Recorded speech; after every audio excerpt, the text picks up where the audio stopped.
You do that. I'm not leaving until you count it in front of me. Don't move another inch. Ma'am, I drove 40 minutes just to bring this back.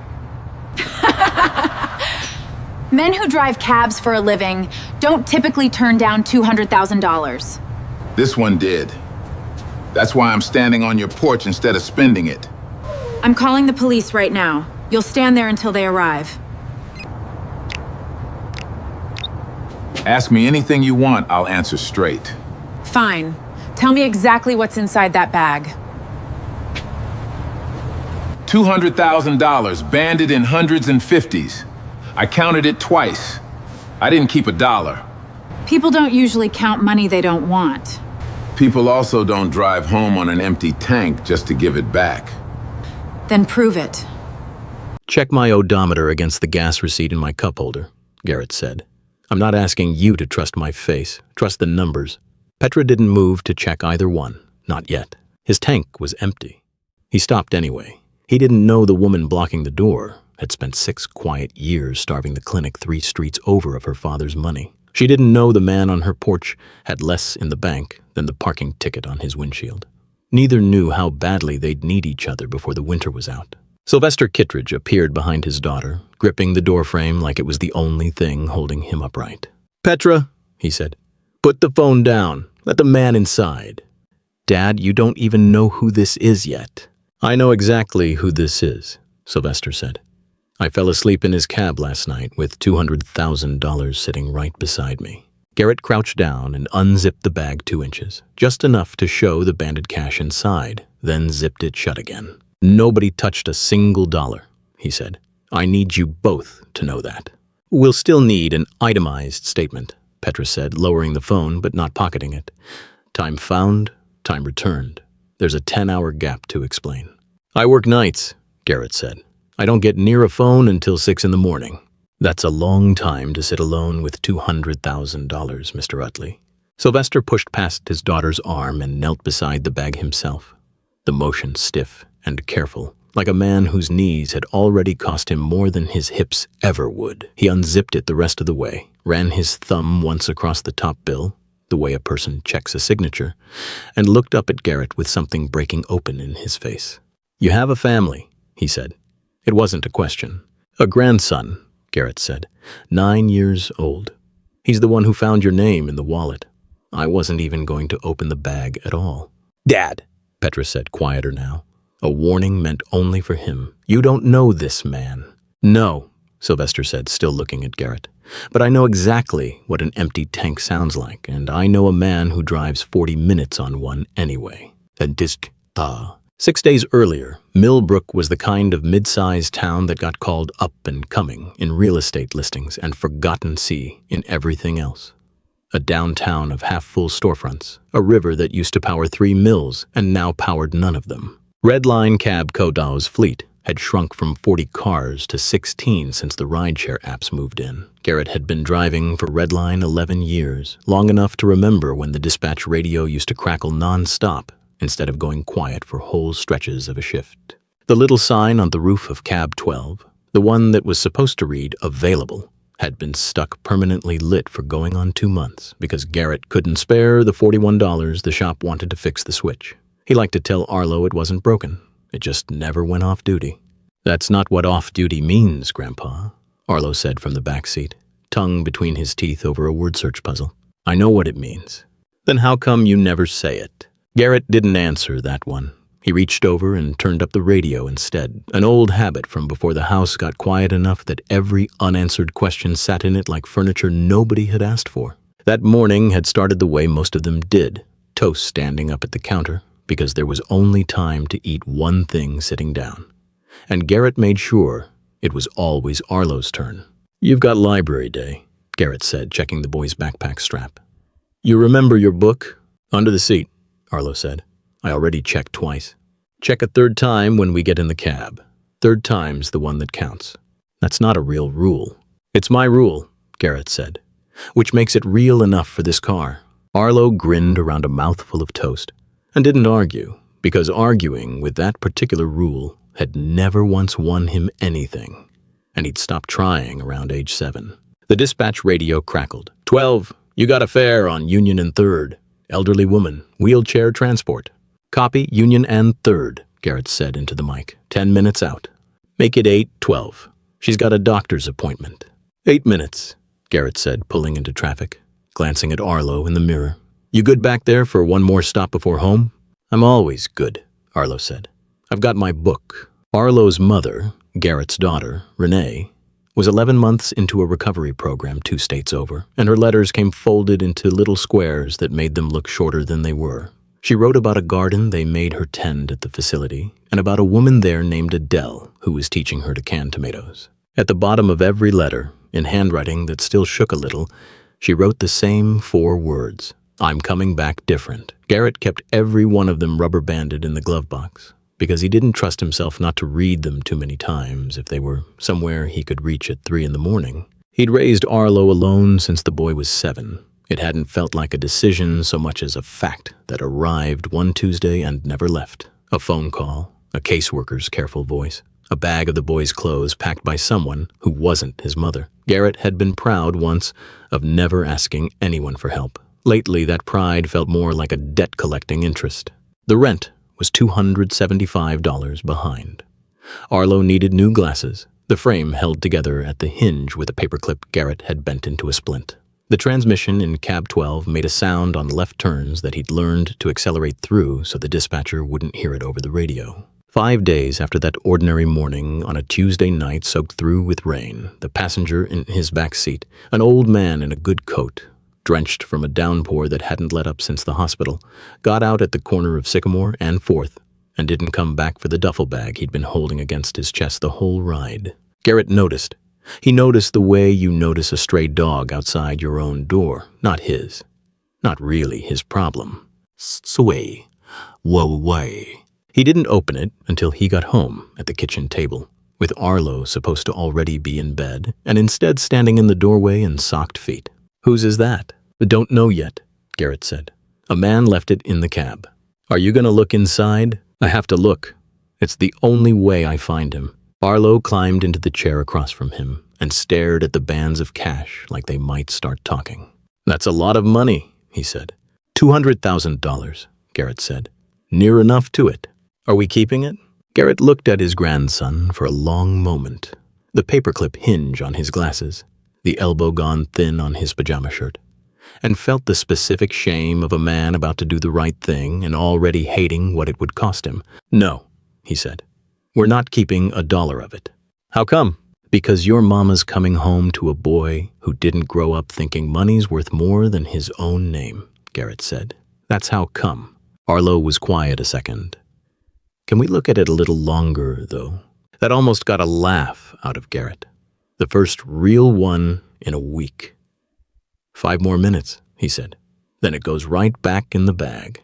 Deal, Arlo said, already reaching for the wallet. Hey, there's a license in here. His name's Sylvester. Let me see that. Garrett turned the wallet over in his hands. Worn leather, soft at the corners the way only years of being carried can make something soft. And found, tucked behind the license, a small folded photograph of a woman in a nurse's coat that he didn't yet know the significance of, and slid it carefully back where he'd found it. That was how Garrett came to be standing on a stranger's porch the next morning before his shift, holding out a bag full of someone else's fortune. Sylvester didn't let him leave without coffee.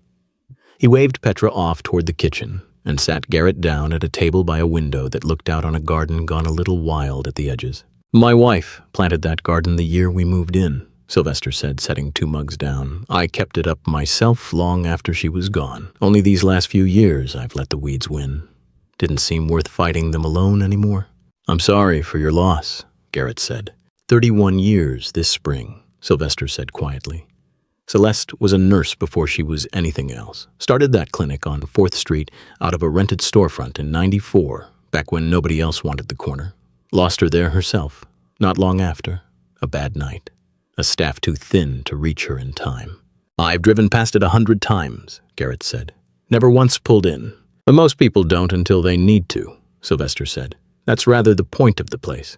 Sylvester's eyes drifted to a framed photograph on the sideboard. A younger woman in a nurse's coat, unlocking a storefront door, caught mid-laugh by whoever held the camera. Every morning, for as long as she had it, Celeste was the one who unlocked that clinic, Sylvester said. Rain, snow. The one Christmas she had the flu so bad she could barely stand. She used to say a locked door in the morning was the cruelest thing you could do to somebody who'd waited outside all night. Sounds like a woman worth building a life around. She was the better half of every good thing I ever did, Sylvester said. I've spent 31 years trying to figure out how to keep doing right by her without her here to tell me if I'm getting it wrong. Is that where the money was headed? Sylvester turned his mug slowly on the table, not quite meeting Garrett's eyes. It was headed somewhere I'd rather not say yet, he said. Let's just say you handed a very old man back a very narrow window of time. I intend to use every minute of it. Then I'm glad the window's still open, Garrett said, and meant it more than the polite version of the sentence usually did. He drove home that morning with the windows down despite the cold, in no particular hurry, running the numbers in his head out of old habit. The rent still owed, the glasses still broken, the $10,000 Sylvester had mentioned almost as an afterthought. He found, a little to his own surprise, that none of it weighed on him quite the way it had the night before. He couldn't have explained why. He just knew the tank felt less empty than the gauge said it was. The clinic made its deadline by 11 minutes. Sylvester walked into the developer's office at 8:49 with a duffel bag hanging from one shoulder like a much younger man's gym bag, and set it down on a lawyer's desk without ceremony. The lawyer laughed at the sight of it. An old man, a gym bag, a deadline 11 minutes out. You're aware cash isn't a standard method of payment, he said, still smiling, eyeing the bag like it might be a stunt. I'm aware the lease says payment in full before 9, Sylvester said. It doesn't specify the denomination. This is highly irregular. So is losing the only free clinic in this town over 11 minutes, Sylvester said. Count it or don't. Either way, I'm not leaving this office without a signed receipt. The lawyer counted it. It took him 6 minutes, and he didn't laugh once he got to the last band. Garrett didn't go inside for that part. A shift to get to, a boy to pick up from school, a life that didn't pause for other people's rescues. But Sylvester called him that evening, voice thick. The lawyer laughed when I walked in with a duffel bag, Sylvester said. Stopped laughing once he counted it. Glad it worked out, Garrett said. I want to put your name in the paper, Sylvester said. People should know a cabbie saved that clinic same as I did. You don't have to do that. I know I don't have to. I want to, anyway. He should have said no. He would think that more than once later. But Arlo needed glasses. The rent was $275 behind, and Sylvester mentioned, almost as an afterthought, a reward notice already printed. $10,000 standard for a fine that size. Garrett had spent 9 years teaching himself not to be too proud to accept honest help when it was offered. All right, he said. Put my name in it. It was the first mistake anyone in this story would call a mistake, and it wasn't even his. What? Louisa Strand had covered the Millbrook Courier's local beat for 6 years, long enough to know most feel-good tips turned into 3 inches on page 4, next to the church bake sale listing. She almost passed on this one, until she ran Garrett's name and found a suspended registration on a different vehicle from 4 years back, and a grandson enrolled in the school system under a different last name. It smelled like a story, with a second floor nobody had walked into yet. She met him at the diner near the cab stand, 40 minutes between fares, a narrow counter and booth place that had been feeding night shift workers since before either of them was born, the kind of spot where the coffee was always fresh. Because somebody was always awake to need it. I'm not looking to make you into anything, she said. I just want it true when I write it. It is true, Garrett said. I found it. I gave it back. That's the whole story. Then why is Petra Kittredge already telling people there's a gap she can't account for? There isn't a gap, Garrett said. I work nights. I don't clock out till 6. I believe you, Louisa said. I want the dash cam to believe you too. Company won't just hand that over to anybody. They won't hand it to you, Louisa said. They might hand it to me. Why go to that kind of trouble for a stranger? Because somebody did it for my brother once, Louisa said. Wrong place. Wrong footage nobody bothered pulling before it got erased. Cost him 8 months he didn't deserve to lose. I don't let that happen twice if I can help it. Garrett studied her for a second. Then I guess I owe you a coffee at least. Buy me one when this is over, Louisa said, already standing. Right now, I've got a garage to get into before somebody erases 4 days of footage on schedule. That night, she drove to the Red Line garage, badge and notepad, and a smile for the overnight mechanic who owed her a favor from a story she'd killed 2 years back to protect his job. She pulled the footage off Cab 12's drive herself, 40 minutes before the shift supervisor would have overwritten it. Timestamps. A soaked old man getting out at Sycamore and 4th without his bag. Garrett noticing it in the mirror 3 blocks later, turning around, finding the fare already gone. No gap, no hesitation. Just a tired man finishing his shift with someone else's fortune, riding shotgun in the back seat. She had the truth in her hand before Red Line's press office even opened the next morning. Her editor wasn't as sure. Gail Ostrander had run the Courier's newsroom for 9 years, long enough to have learned exactly which stories brought angry lawyers to her door, and exactly how much that mattered, compared to whether the story was true. She read the draft twice standing up, arms crossed, before she said anything. You're accusing a sitting board member of misusing company policy, Gail said. That's not a feel-good piece anymore. That's a fight. It's still true, Louisa said. True doesn't always mean safe to print, and you know that better than most people in this building. I know it means I have to be right the first time, not that I get to sit on it, Louisa said. I have the dash cam. I have the timestamps. Run it or don't, but I'm not burying it because it made somebody with a law degree uncomfortable. Gail held the pages the moment longer, then set them down flat. Fine, she said, but you're the one who answers the phone when their lawyers call. I always am, Louisa said. That same night, before the story ran, Garrett called Renee. You found how much? She said. And even through the bad connection, he could hear her sit down somewhere. 200,000, Garrett said. Gave every dollar back this morning. Dad! Her voice cracked on the one syllable. You didn't even think about it, did you? I thought about it, Garrett admitted. About 4 seconds worth. That's the part I needed to hear, Renee said. I spent so long thinking money was the thing that would finally make me feel like enough. I need Arlo growing up watching somebody prove it isn't. He was right there with me, Garrett said. Counted it at the kitchen table. Wanted 5 more minutes looking at it before it went back in the bag. Renee laughed, wet and sudden. That's my boy. 90 days, they're telling you now. 90 days, she said. I'm coming back different, Dad. I mean it this time. I know you do, Garrett said. We'll be here. Flee. It didn't matter. By the time Louisa's story ran, Petra had already gotten ahead of it. Not with facts, but with a policy memo. Red Line Cab Cabar's employee handbook required any unclaimed property exceeding local statutory limits to be surrendered to a company supervisor within 4 hours of discovery, not returned directly by the driver. Petra, sitting on Red Line's board as outside counsel since a merger 3 years back, had the authority to invoke it. She did. This isn't about doubting Mr. Utley's honesty, she told a Courier reporter. Not Louisa, a different one. At a hastily called press availability outside Red Line's downtown office. It's about process. My father is a vulnerable senior.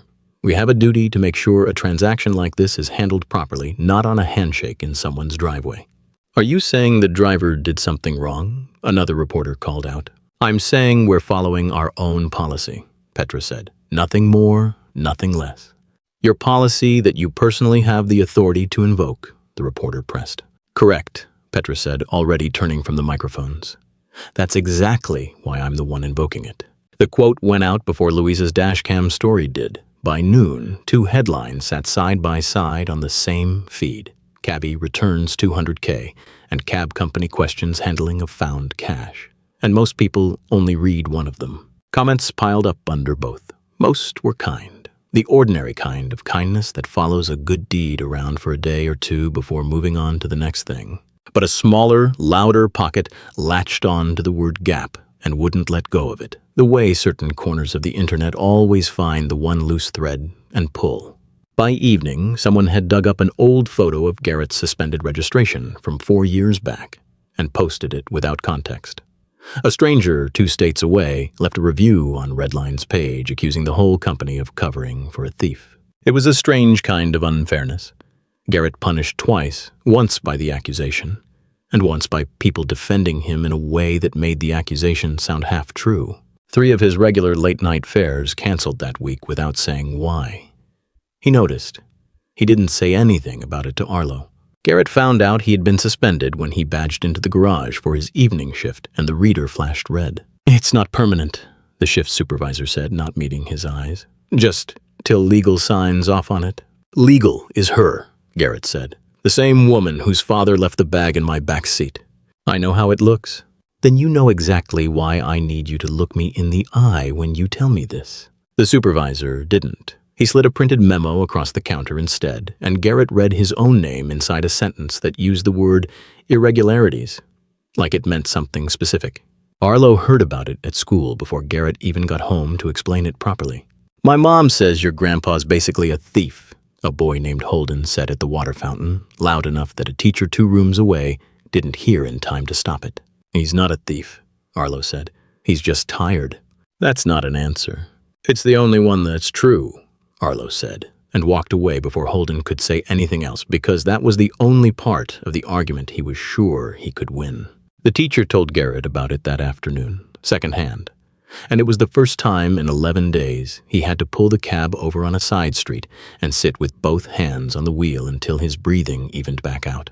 A certified letter arrived 2 days later, red lines letterhead across the top, instructing Garrett to make no further public statements regarding the incident while the review was pending. He read it twice at the kitchen table, the same table where he'd counted the money with Arlo, and felt the particular cold of being told to stay quiet about his own honesty. Sylvester showed up at his door the next evening anyway, wool coat and no explanation, asking for a ride to a doctor's appointment he could easily have taken a car service to.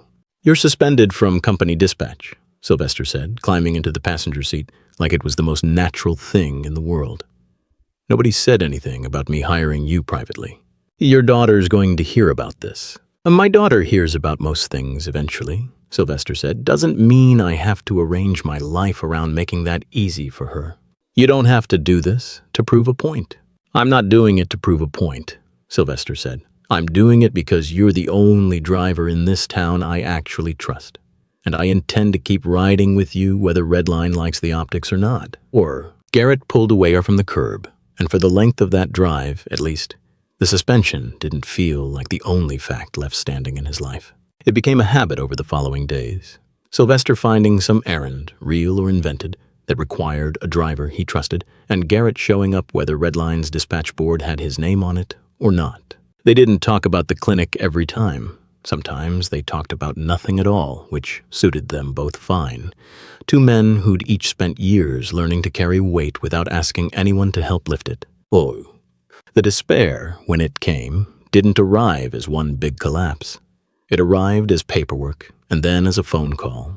She called on a Thursday afternoon, while Garrett was still in his work shirt from a half-finished shift. He'd cut short to take the call somewhere quiet. "I want to be clear, this isn't a removal," the caseworker said, her voice careful in the particular way that meant she'd made this call before. "It's a concern filed regarding financial instability in the home. We have to log it and follow up."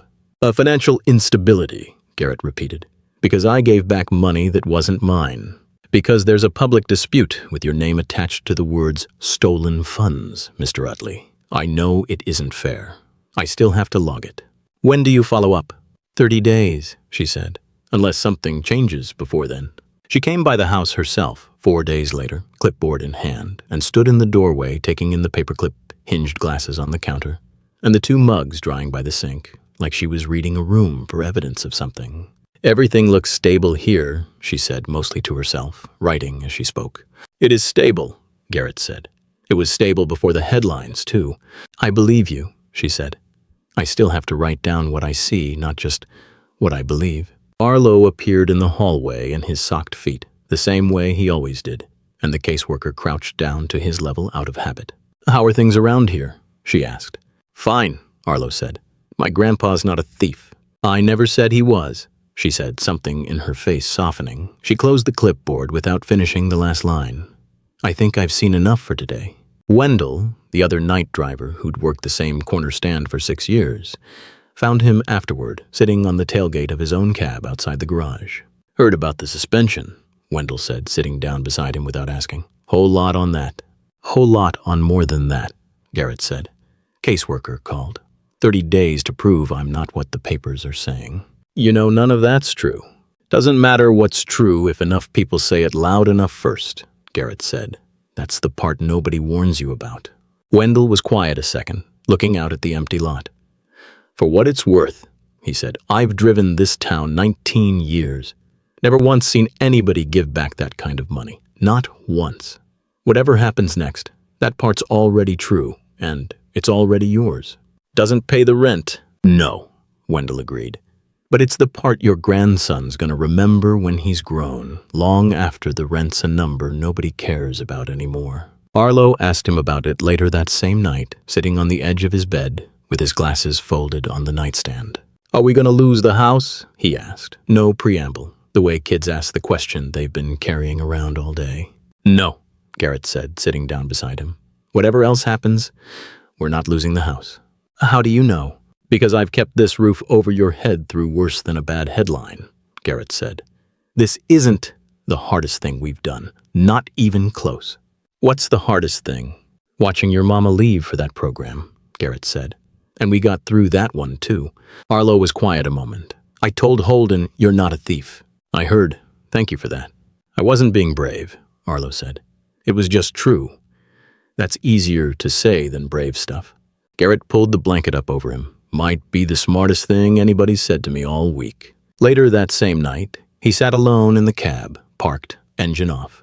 The broken available light glowing uselessly on the roof above him like it hadn't gotten the news that nobody wanted a ride from him anymore. I could sell it, he said out loud, to no one, meaning the cab, meaning the life, meaning all of it. Take whatever they give me and drive a truck instead. Nobody asks a truck for its whole history. He thought about the version of himself that had raised Renee, proud, closed off, certain that asking for help was its own kind of failure, and how much of that same stubbornness he'd been quietly handing down to Arlo without meaning to. It was easier to see in his daughter than in himself. It usually is. He thought about Renee's letters in the glove box. I'm coming back different. He thought about telling her, when she finally did come home, that the one thing he'd been sure he could hold steady for her, a home, a boy raised right, a name that meant something on this street, had come apart because he'd done exactly the thing he'd always told her mattered most. He didn't sell the cab, but he sat there long enough that the battery died by morning, and Arlo had to walk 2 blocks in the cold to flag down a neighbor for a jump start. Watching his grandson solve a problem Garrett hadn't had the strength to solve broke something open in him that had needed breaking for a while. He drove past the clinic once during those 30 days, off the clock, just to look. Sylvester was outside it in the cold, alone, scraping old paint off the window frame with a putty knife like a man twice his age had any business doing that kind of work himself. You should hire somebody for that, Garrett called from the sidewalk. I did, Sylvester said, not looking up. Then I fired him. Turns out I needed to do it myself. Why's that? Because Celeste always said you don't get to love a place you've never once gotten your hands dirty for, Sylvester said. I'm 30 years late learning that lesson. Doesn't mean I stop now. Garrett stood there a moment, hands in his pockets, watching an old man scrape paint in the cold for a building that had nearly cost them both everything. Save me a section of that window, Garrett said. I'll come back and finish it once this clears up. I'll hold you to that, Mr. Utley. Petra couldn't sleep the night before the reopening. She found her father in the kitchen at midnight, still in his coat, a mug of coffee gone cold in front of him. You've barely spoken to me all week, Sylvester said. I don't know what to say to you, Petra admitted. Every time I try, it comes out as an argument about policy. It was never about policy, Petra. I know that, she said, quieter than he'd heard her in years. I've known it since I was 14. I just never found a version of saying it that didn't feel like setting myself on fire in front of you. Sylvester reached across the table and put his hand over hers. Then, don't say it to me tomorrow, he said. Say it to yourself first. The rest of us will still be standing there when you're ready. The free clinic reopened its doors to the public on a Saturday, with a hand-painted open sign propped in the window, because the electric one had shorted out 3 years back, right around when the budget cuts started, and nobody had spared the money to fix it since. Sylvester insisted on a small ceremony. Louisa insisted on covering it properly this time, dash cam footage and handbook clause and timeline, laid out for anyone who wanted to read past the first headline. Petra came because her father asked her to, and because saying no in front of cameras would have cost her more than showing up ever could. Sylvester stood on the clinic steps with a microphone that kept cutting out and a stack of index cards he didn't end up needing. My wife used to say, "A waiting room tells you everything about a town," he said. "Whether people get seen, whether anybody's watching the door for them. This one went dark for 3 years because I let a number on a spreadsheet outweigh a promise I made her. I won't make that mistake twice." He looked out at the crowd, volunteers, neighbors, an elderly woman in a wheelchair near the front who Garrett recognized, distantly, as a fare he'd once rushed to a doctor's appointment on a morning that felt like a different life, and a man in a cab driver's jacket standing near the back with his grandson on his shoulders. A stranger drove 40 minutes on an empty tank to make sure this morning could happen, Sylvester said. "I'd like everyone to know his name is Garrett Utley, and this town owes him a debt it can't repay with a reward notice." The crowd applauded. Garrett looked mortified and pleased in equal measure, and Arlo, from his shoulders, waved like he was the one being thanked. She was standing near the back, arms crossed, when Louisa found her. "You knew he was clean within an hour of your reporter's story," Louisa said quiet, just between the two of them. "Dash cam, time stamps. You had the memo out before I even filed. I was protecting my father's interests." "You were protecting something," Louisa said. "I don't think it was really his interests at all." Petra didn't answer that. She looked past Louisa toward the clinic doorway and its hand-painted sign, and something in her face went very still, the way a face goes still right before it stops being able to hold its own shape. "Say it," Louisa said, gentler now. "Whatever it is, it's smaller once you say it out loud." "Not here." "Then when?"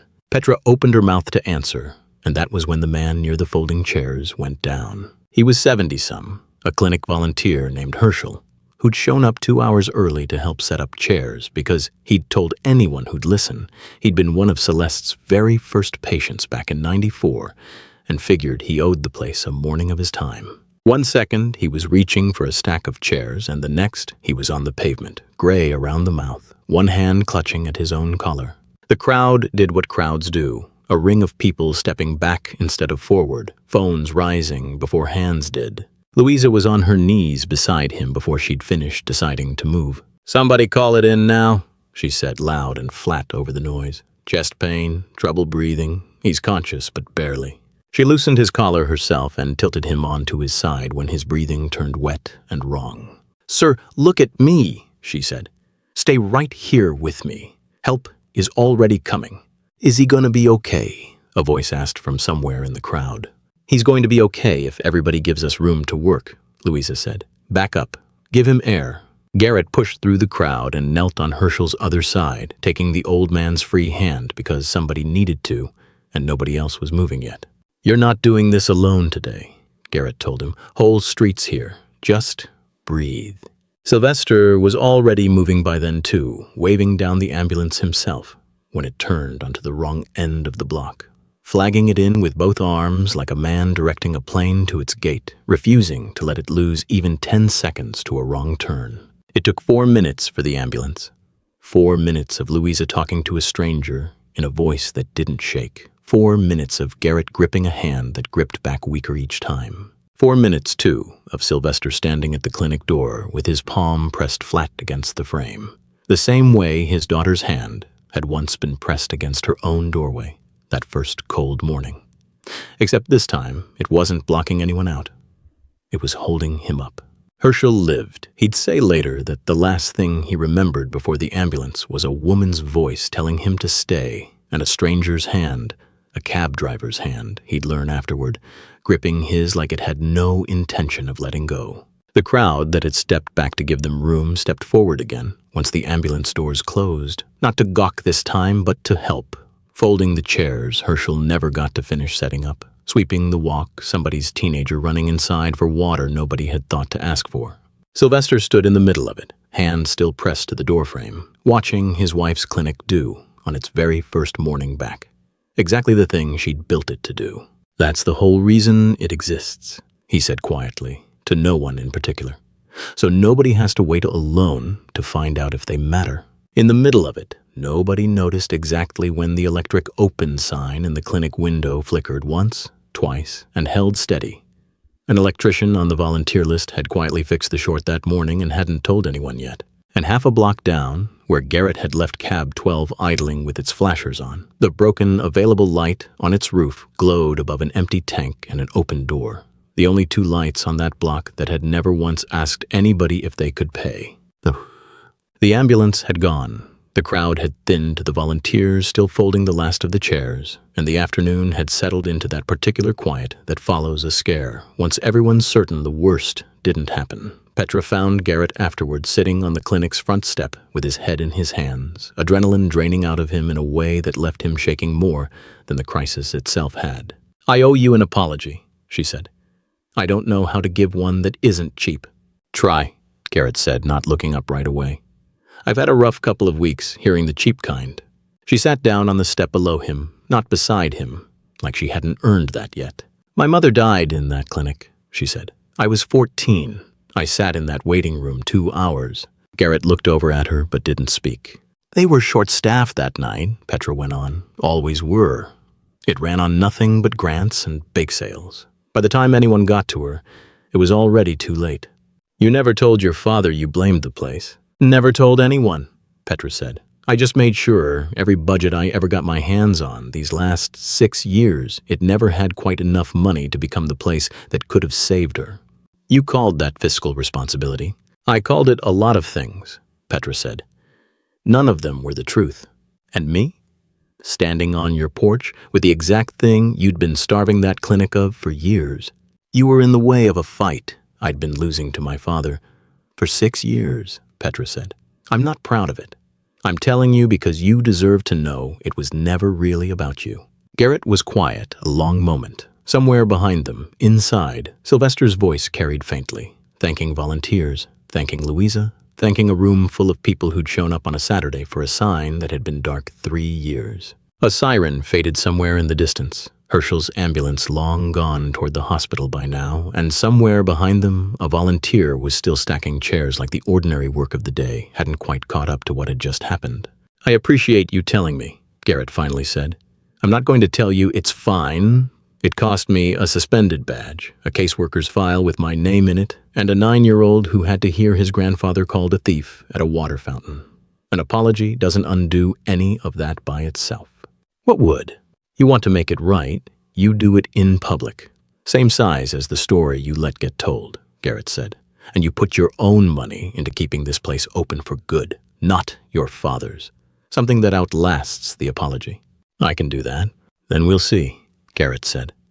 "I don't trust you yet. I'll watch what you build instead of what you say. We'll see." It wasn't forgiveness. It was a door left unlocked, which Garrett had learned the hard way, over weeks that felt like years, was sometimes as far as honest people were willing to go on the first try, and that was allowed to be enough for now. Louisa didn't wait for the story alone to do the work.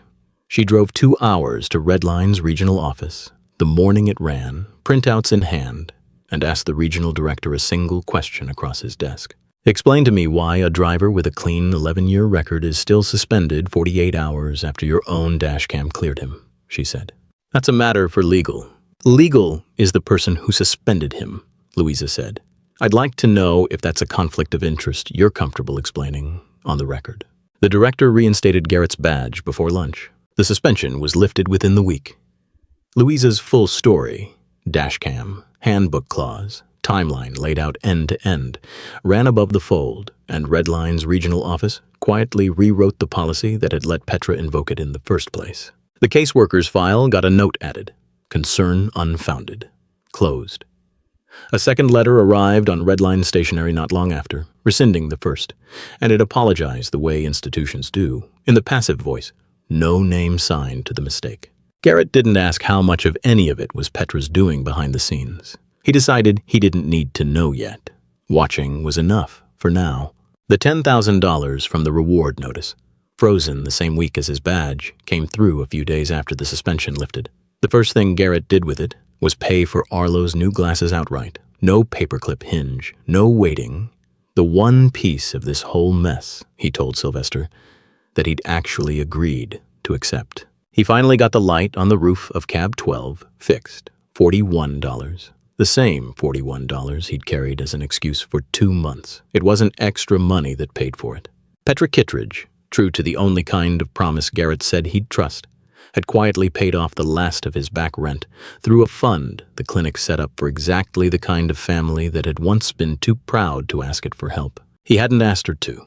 He let it stand anyway because refusing it on principle would have cost Arlo a home, and some principles weren't worth what they charged the people who couldn't afford them. There was a difference, he'd decided, between a bribe and a debt finally being paid down, and he trusted himself to know which one this was. Petra kept her word in the way Garrett had asked her to, not with a single gesture, but with a schedule. She resigned from Redline's board within the month, citing conflict of interest before anyone could ask her to. She set up an endowment in her mother's name, funded with her own savings, structured so no single budget cycle could ever again starve the clinic quiet. And twice a week, she showed up in person to answer phones at the front desk, which was, everyone agreed, the job nobody with her law degree should have wanted, and exactly the one she needed. Garrett watched it from a distance for a while before he let himself believe it. Action over time, he'd told her. She was giving him exactly that, one Tuesday and one Thursday at a time. Holden found Arlo at the water fountain again, a week after the story cleared, and this time he didn't have an audience. "My mom said she read the whole article," Holden said, not quite looking at him. "Said she was wrong about your grandpa." "He knows," Arlo said. "You can tell her it's fine." "Is it, though?" Arlo thought about it honestly, the way his grandfather always told him to. "Not all the way," he said, "but it's getting there." Louisa found Garrett outside the clinic a few days later, notebook nowhere in sight. "You still owe me that coffee," she said, "the one from the diner. You said when this was over." "I did say that," Garrett said. "Guess it's over." "Yes, it is." They didn't get the coffee that day either. Herschel's family had shown up to thank the clinic staff in person, and Garrett ended up carrying folding chairs for another hour instead. But they both understood, without saying so, that the coffee would happen eventually, and that neither of them minded the wait. Arlo wore his new glasses into the cab 3 nights later, reading the letter that had come that morning, Renee's, shorter than usual, the handwriting steadier than Garrett had seen it in 2 years. 60 more days, Arlo read out loud. "Then I'm coming home for good. Tell Arlo I found out I can grow tomatoes." "Keep going," Garrett said, eyes on the road, voice not quite steady. "Tell him I'm proud that his grandfather taught him to say true things loud, even when it's hard." "Read that last part again."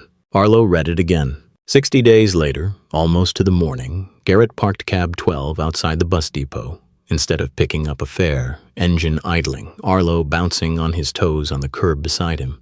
"You sure this is the right bus?" Arlo asked for the 3rd time.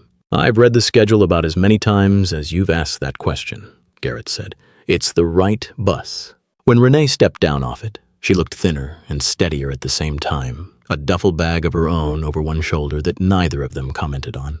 Though Garrett noticed the shape of the joke sitting there unspoken between them, she'd cut her hair since he'd last seen her in person, and she stood on the curb for a second like she wasn't sure the ground would hold, the way people sometimes look right after a long time spent somewhere with rules for every hour of the day. Arlo reached her first, and she went down on one knee on the sidewalk to meet him properly, and for a while neither of them said anything at all. "I read your letters," Arlo told her, once he'd let go enough to talk. "Grandpa kept every one in the glove box." "I know," Renee said, looking up at her father over her son's shoulder. "He told me on the phone." "Welcome home," Garrett said. It wasn't much of a sentence. It was the only one he trusted himself with. They drove past the clinic on the way home, its little electric open sign glowing next to the hand-painted one nobody had bothered to take down, both lit at once. Like the town had decided it could afford 2 kinds of proof instead of choosing between them. Garrett didn't slow the cab. He didn't have to. The light on his own roof was doing exactly what it had always done, broken or fixed, rich fare or empty one, staying on for whoever needed it next, never once asking first if they could pay. His tank was empty. He stopped anyway. End.